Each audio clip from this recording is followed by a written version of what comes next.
where I wished that we had driven, because it was a really small plane and I was sitting in an aisle seat. It was just a 2-seater on my side, and this guy who was like quite like kerfuffle, like kind of like what's the word I'm looking for? He was ruffle or what's disheveled? Disheveled, thank you. He was kerfuffled and disheveled. And so, did you see that look on Sarah's face? It was like I just like peed my pants on stage or something. She was just like, I don't think kerfuffled is a word. It's a kerfuffle, like, you know, it's like he caused a kerfuffle, but he was just disheveled.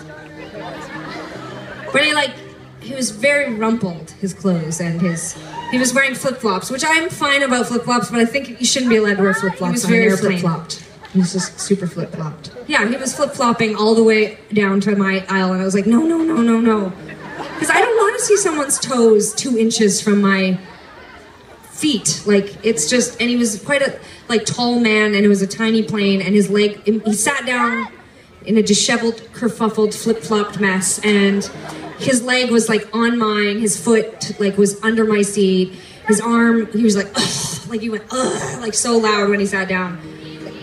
That's probably Did you just say he's here? Probably what it's like to be married to him.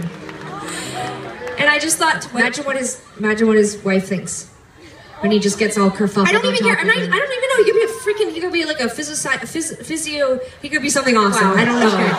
He's a kerfuffler. He could kerfuffle for a living. He has a degree in kerfuffling. I couldn't PhD. care less. crazy. I don't even care. He could be the most amazing person. He could adopt. He could have thousands of adopted children. His flip-flop naked foot touched me, and I was like, no. So that's intimacy. Just a lot of intimacy. It was a lot of intimacy too quick.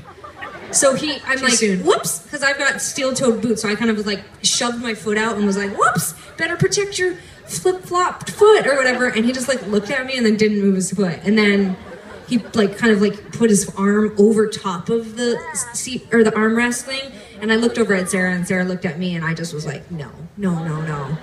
Anyway, they closed the door, and Sarah had an empty seat next to her, so she let me sit next to her, which was like pretty awesome. I did. And then it was weird because Tegan came over and she put her steel-toed boot on top of my foot, and I was just like, you're kerfuffling on my side, and I have no problem calling the flight attendant over and asking if you could be put back in your original seat. No, it was fine, but it was weird because after we got off the plane, me and that guy made eye contact like thousands of times in the airport because I could tell. Oh, you kerfuffled. It's a big deal. Yeah, and I mean, maybe I hurt his feelings. If he's here tonight, I want to say I'm sorry, sir, that I abandoned you, but it was too much intimacy.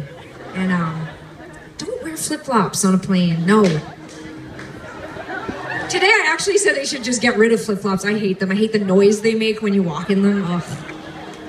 I know, it's fine. So it takes a special kind of person to let a little, like a stick in between your two toes. Like, ugh. All right. Who lets that happen? I don't understand what kind of person lets that happen to them, you know? I wish the people at the back could see the motion Sarah's making. It would really add to her story.